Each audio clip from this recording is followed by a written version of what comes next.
Good evening दोस्तों, आप सभी का मेरे चैनल वामी ऑनलाइन एकेडमी में स्वागत है। आप सभी जानते हैं कि संविधान की प्रस्तावना बहुत ही इम्पोर्टेंट टॉपिक है। आईएएस से लेकर के छोटे से छोटा एग्जाम हो, सभी पे इस पर क्वेश्चन तो 100% ही आता है। इसलिए मैं आपको बहुत ही शॉर्ट नोट्स दे रहा हूं, जिस पर मैं समझता हूं कि ये 5 से 10 मिनट के वीडियो के बाद आपका शायद ही कोई ऐसा प्रश्न होगा जो मेरे इस नोट्स से हटके आएगा। इसलिए ध्यानपूर्वक अध्ययन करिएगा और इसका अगर आपको विस्तृत वीडियो चाहिए तो वो भी आपको चैनल पे उपलब्ध होगा, जिसका लिंक मैं डिस्क्रिप्शन पर डाल दूंगा। हाँ, अगर इस शॉर्ट नोट्स की अगर आपको पीडीएफ चाहिए तो आप कमेंट करिएगा, उसका भी लिंक आपको डिस्क्रिप्शन पर मिल जाएगा। Thank you. तो संविधान की प्रस्तावना क्या है? तो जो हमारा संविधान है उसमें वास्तव में है क्या क्या, पूरे संविधान की रूपरेखा, उसका उद्देश्य, ये सब का सब कुछ हमें प्रस्तावना का अध्ययन करने से ही मिल जाता है। देखिए, प्रस्तावना को उद्देशिका भी कहते हैं, इसका भी हमें विशेष रूप से ध्यान देना है।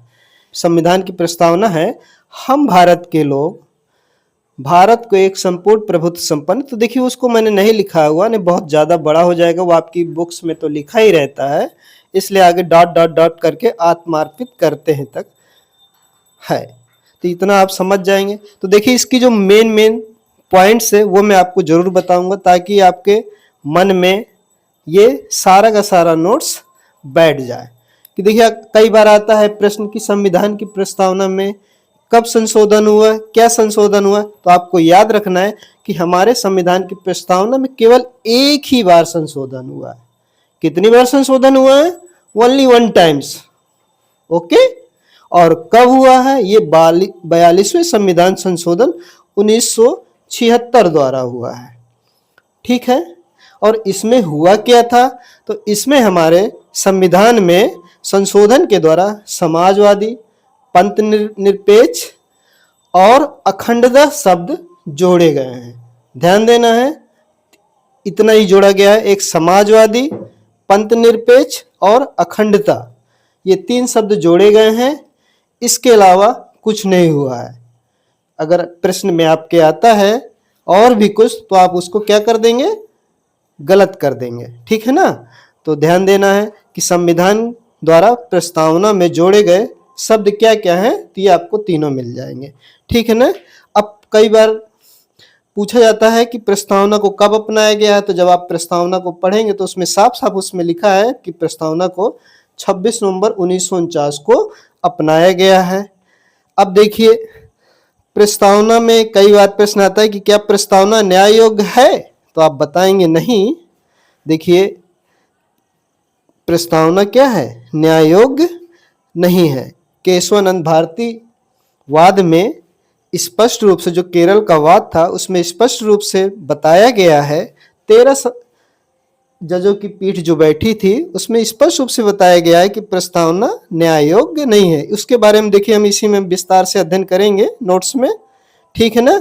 अब देखिए, इसमें कुछ कथन है, क्या है कि उद्देशिका प्रस्तावना संविधान की मूल आत्मा है। किसने कहा था? तो आप बताएंगे न्यायमूर्ति एम हिदायतुल्लाह ने। और इसी तरह एक और कथन है जो मोस्ट इंपॉर्टेंट है कि उद्देशिका राजनीतिक जनपत्री है। किसने कहा था? तो आप बताएंगे कि के.एम. मुंशी ने कहा था। ठीक है। और इसके बाद हम चलते हैं दूसरे पेज पे।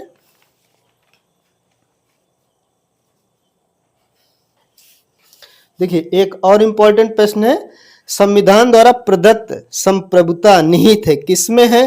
तो देखिए, आपकी प्रस्तावना में पढ़ेंगे तो पहली लाइन में लिखा रहता है, हम भारत के लोग। ठीक है ना। तो किसमें है? भारत की जनता में है।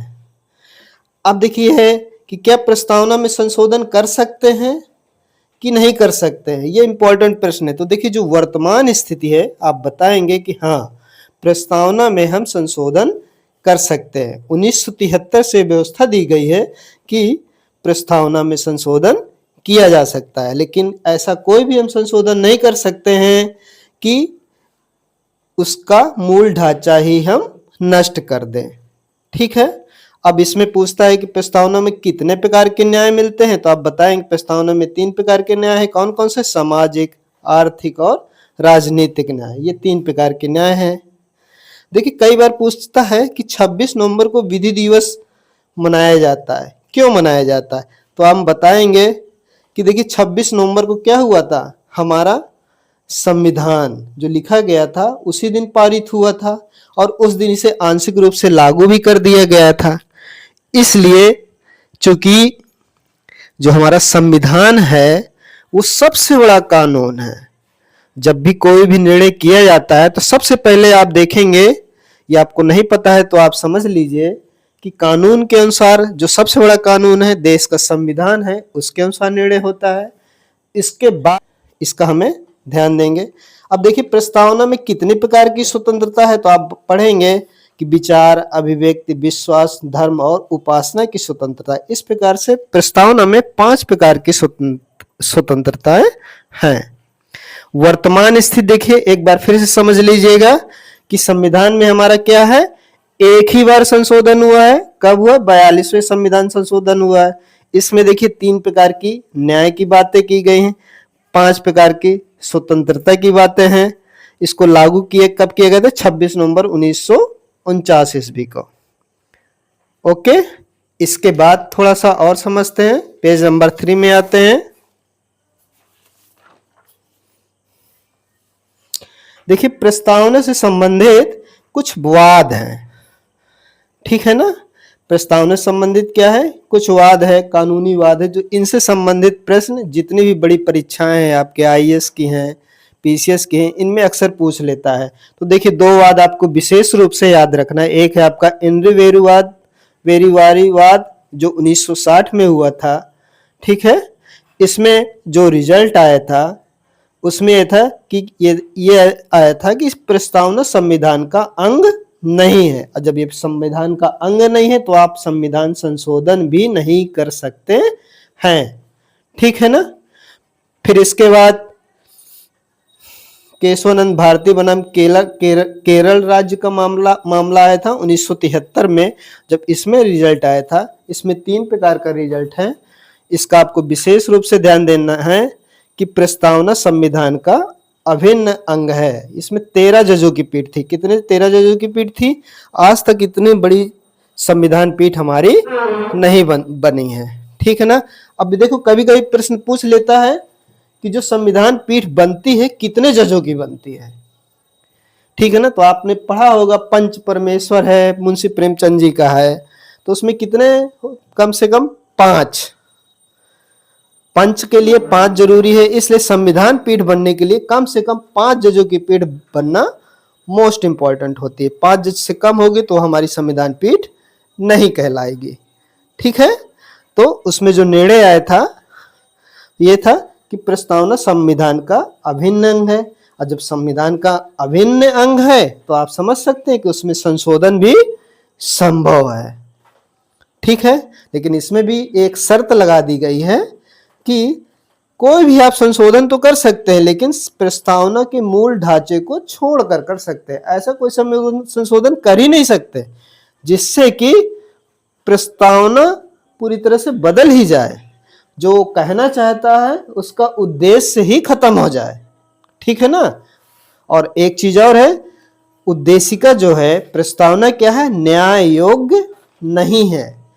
अगर हमारे किसी ऐसे अधिकार का उल्लंघन हो जा रहा है जो प्रस्तावना में लिखित है बल्कि मूल अधिकार में नहीं है, तो इस आधार पर हम कानून की शरण में, न्यायालय की शरण में नहीं जा सकते और वहाँ ये नहीं कह सकते हैं कि भैया हमको ये सब चीज़ें दिलाओ। क्यों? क्योंकि प्रस्तावना क्या है? न्याय योग्य नहीं है। तो जो चीज़ मैं समझाना चाहता था वो आप इसमें समझ ही गए होंगे, ठीक है ना। इसके बाद कुछ कथन है प्रस्तावना संबंधी। देखिए 2 कथन इंपॉर्टेंट है। कौन कौन से हैं? कि प्रस्तावना संविधान की मूल आत्मा है, ये आपके न्यायमूर्ति थे एम हिदायतुल्लाह ने बताया था। और के मुंशी ने एक कथन कहा था कि उद्देशिका को क्या कहा था, राजनीतिक जनपत्री कहा था। इसके अलावा कुछ चीजें और ध्यान देना है कि जो हमारी उद्देशिका है आखिर प्रेरित किससे है।